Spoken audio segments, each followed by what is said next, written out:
Hi, Jen here from Jen Michelle Coaching, and today I want to talk about how to break the anxious avoidant attachment cycle of drama that shows up in any stage of love, dating, and relationships.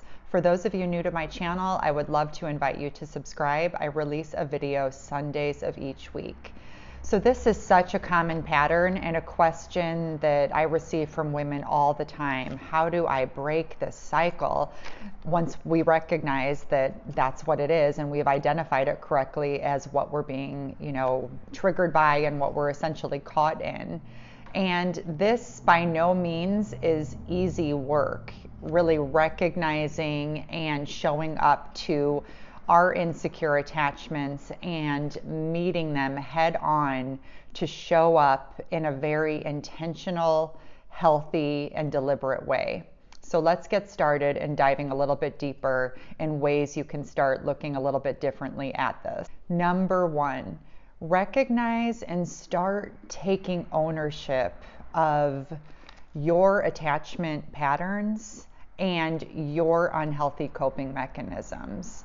Nothing can change until we admit our part or even recognize our part for that matter. So if there's a dynamic that you continuously get caught in with your partner, you really want to start looking at yourself and the ways in which you're showing up and start meeting those wounds that are so deep and visceral within and meeting them head on in a different way.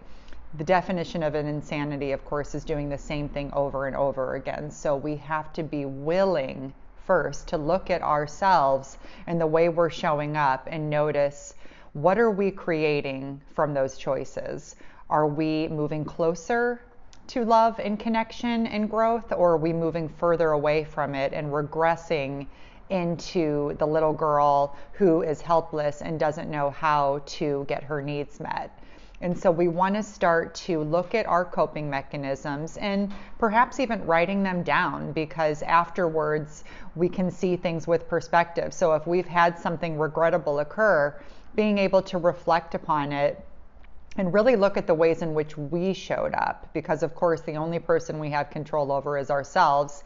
And while ultimately we want to make changes with the man, we have to start with ourselves and willingness to see things for what they are and where we can start really going a new direction and integrating new thought and new healthy coping mechanisms to replace what once served us or what we once had to do before we had critical thinking skills and when we were a young child who was dependent upon others for that level of reassurance and reflection to be given to us. Number two, once you recognize this and you're clear on some of your patterns and the things that you do that do not feel good and that lead you to have decreased confidence and decreased self-love for yourself, or just activate the ego because, oh my gosh, what did I do? And you just start to go into that obsessive thinking, ultimately because your conscience isn't clear.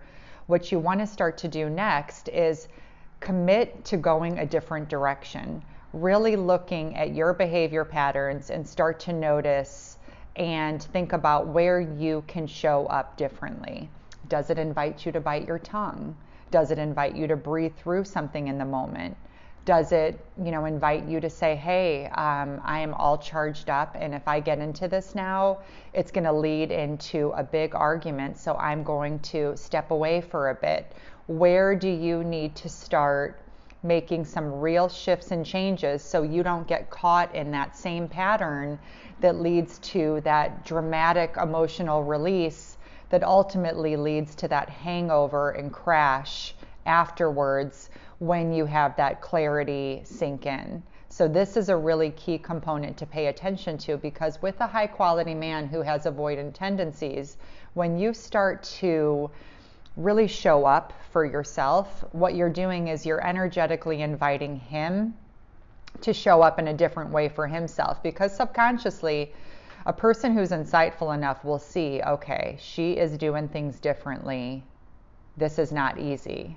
He will notice that and he will feel that.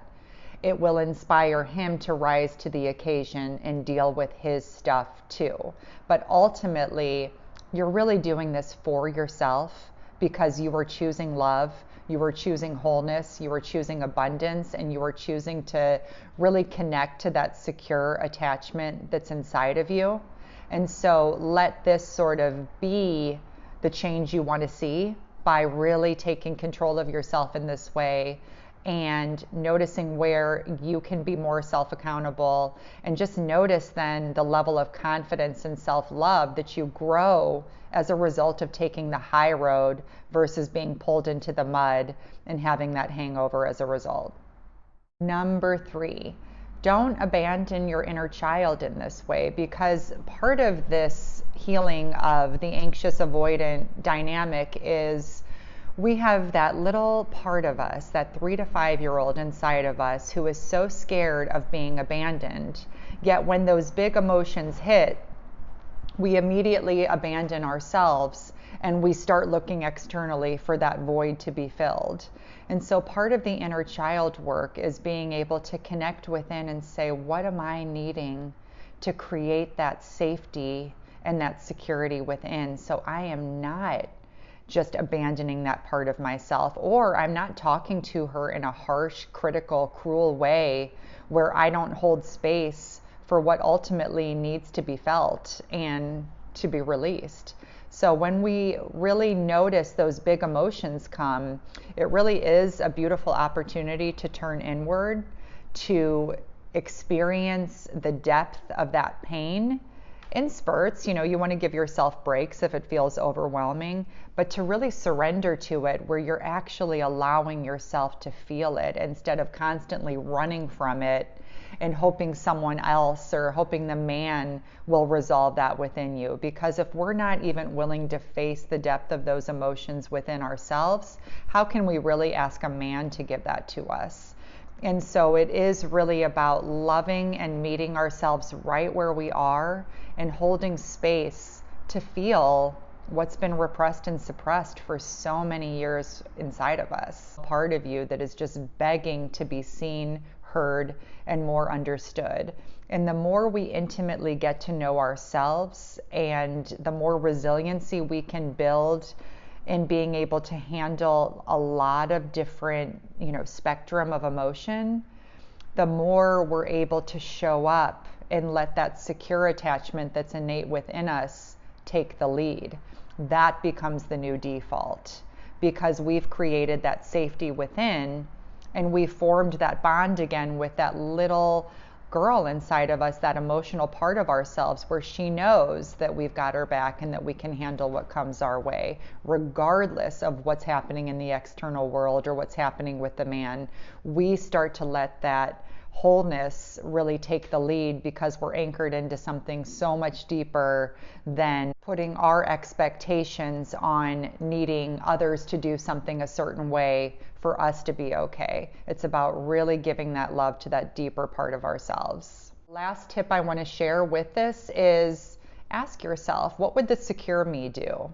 What would, as you start to develop this more and more over time, you'll start to see more clearly what the sort of regressed version would do and what that secure part of yourself would do. And ask yourself, what would that secure part of me do in this given situation?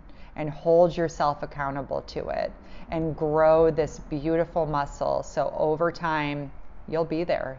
And a man who is high quality, who is reflective, who is growing, he will be invited to do his work and say, okay, how can I show up?